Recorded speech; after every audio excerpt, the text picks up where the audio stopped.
Hey, Sean. If you don't know me, I'm a video producer based here in St. Louis, Missouri. And in February, Acacia Audio reached out to me and asked if I would be interested in reviewing 3 of their shotgun microphones from their Liz series: a short shotgun, a medium shotgun, and a long shotgun microphone.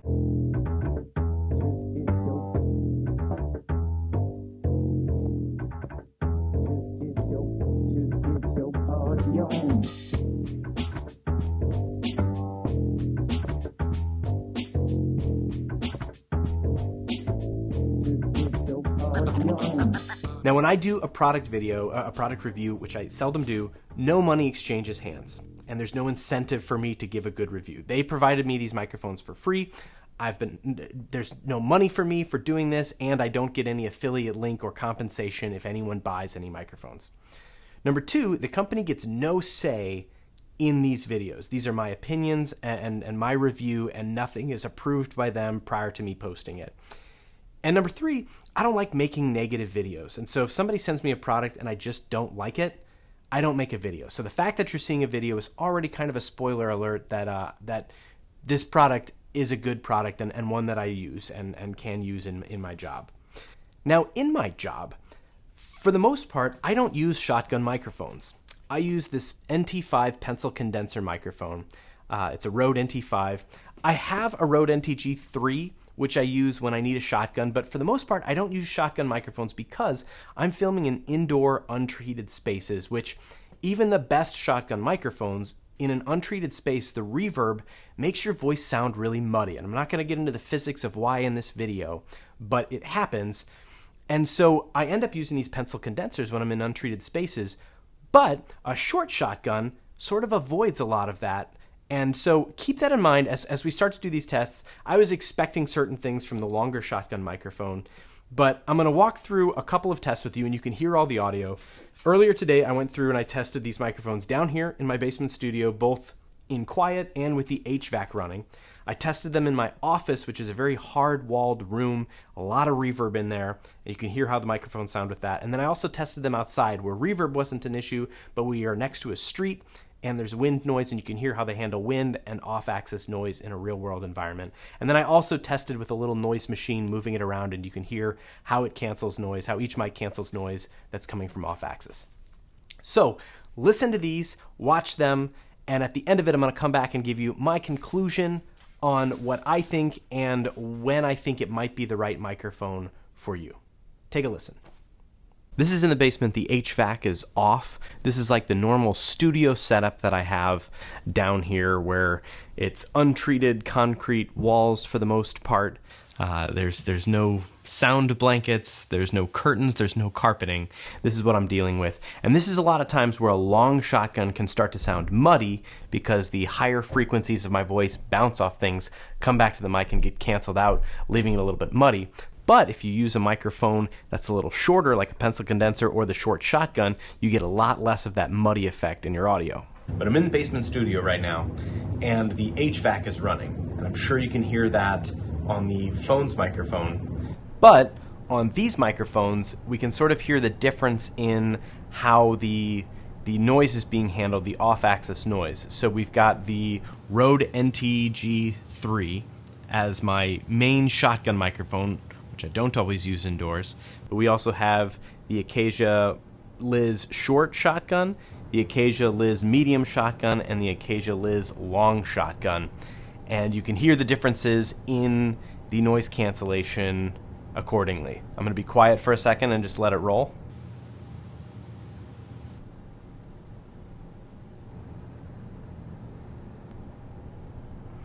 This is a test in my office, which is another untreated room. I've got hard ceilings, walls, floor. There is a rug on the floor and a curtain on the wall. And I do have a sound blanket behind me, but in general, this room has a lot of reverb.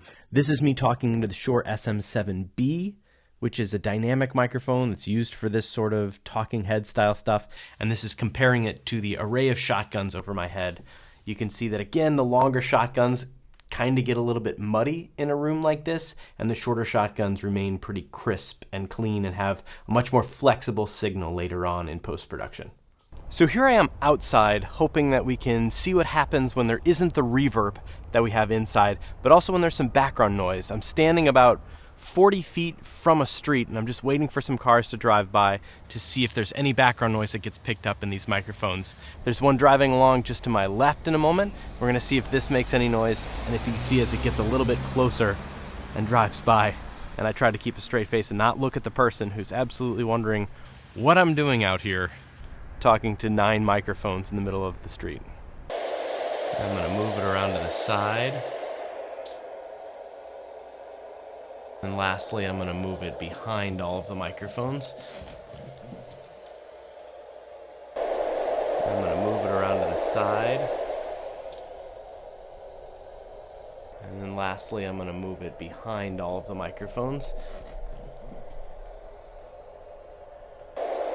I'm going to move it around to the side. And then lastly, I'm going to move it behind all of the microphones. I'm going to move it around to the side. And then lastly, I'm going to move it behind all of the microphones.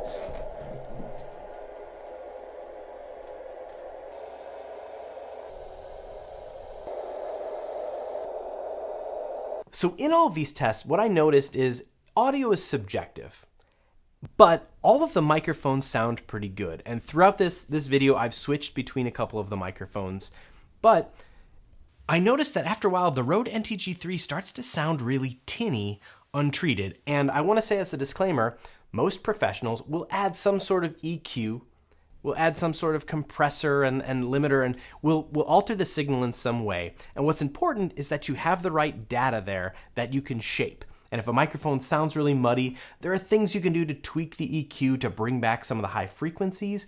But if it's lost in the signal, it doesn't sound as good as if those things are there. So again, a professional may listen to these microphones in a little bit differently. I'm not Curtis Judd or Jameson Sweet or Rebel Tech, but for me, I'm looking for this binary of does it sound good? And I'm not surprised, but the shortest shotgun microphone ended up being my favorite of all 3 of these microphones because it sounded good in the reverby spaces. It sounded good outside. It did a great job of canceling the off-axis noise with the fan and with the cars that were driving by. And even with the HVAC running down here, the short shotgun was an all-around great mic, and that small form factor makes it really easy to pack into a bag and bring with you. It's a nice, reliable mic that has good audio. The middle shotgun microphone did a fine job. It didn't stand out to me as being especially unique or better than the NTG3 in any respect, or worse than the NTG3 in any respect, and it's about the same form factor. But what shocked me in all of these tests was how good the long shotgun microphone, how good it was, and I was expecting it to do really poorly with sounding muddy when there's that off-axis noise and your reverb is canceling out frequencies of your voice. But in every situation, the long shotgun microphone also did a pretty good job of canceling the off-axis noise without sounding muddy with what was happening with my voice in front of it. So I really like the short shotgun. The medium shotgun is fine. It's a good standard in the middle, but I also really liked the long shotgun. The build quality of these microphones is substantial. These are metal microphones. They sound good. They look good. I've dropped all of them accidentally. When I first got them, I spilled the box and they all fell on the floor. They all still work. None of them are dented. The build quality is on par with any of the other microphones. Where some of the money is saved, these Rode microphones come in like a pipe. They have like this hard metal case that I just have to unscrew every time. But if you have padded bags, you don't need stuff like that. And the boxes that these came in are just cardboard boxes. They all come with a shock mount or a mic mount of some kind, and you can get kits for less than $300, all of these microphones that have shock mounts and windscreens and that sort of thing. But the strange thing is, these microphones are slightly thicker than every other microphone that I've used. And they still fit in my rubber shock mount. I can still fit them in there. But if you have like a hard mount that you're using for some reason, they might not fit in your existing mount, but they come with their own mounts, so it's kind of not an issue. The longer shotgun mic comes with this wonderful lyre mount plastic thing, or leer, I don't know how you say it. But they come with the shock mounts in the kits for less than $300, and they're built well. They're just a slightly different shape or a slightly different size than the standard microphone. And so my conclusion is this. All of these microphones, I think the microphones by themselves, they're all I think around $200, some a little less, some a little more. And with the kits, you can get them from anywhere from like $250 to $300. These are solely available through Sweetwater. But Sweetwater is like Adorama or B&H in that it's a good company that focuses on these things. And the important thing is that they have a good return policy.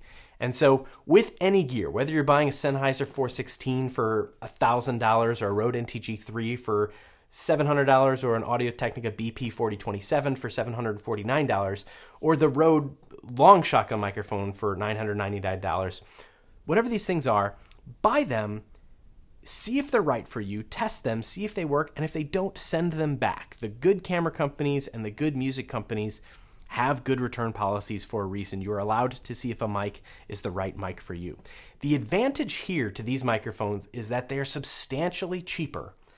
And with that being the case, you can get two microphones, a short shotgun and a long shotgun for different situations for less than the cost of a single 7-inch standard shotgun that you could get from one of these other companies. And in most use cases, you probably aren't going to notice any difference in quality or any difference in experience for the end listener or viewer of the video or the audio. So with that in mind, all of these microphones sounded good to me. The long shotgun surprised me with how good it was, and the short shotgun didn't surprise me with how much I liked it, how convenient the form factor is. The build quality is good on all of them, and they are priced extremely conveniently for most people to get into audio with a good quality microphone without breaking the bank. That's all I got. Thank you so much for watching. If you've got any questions, any other tests you want me to put these things through, please throw any comments below, and I will address them. But until next time, have a great day or night, whatever, wherever. See you later. Bye.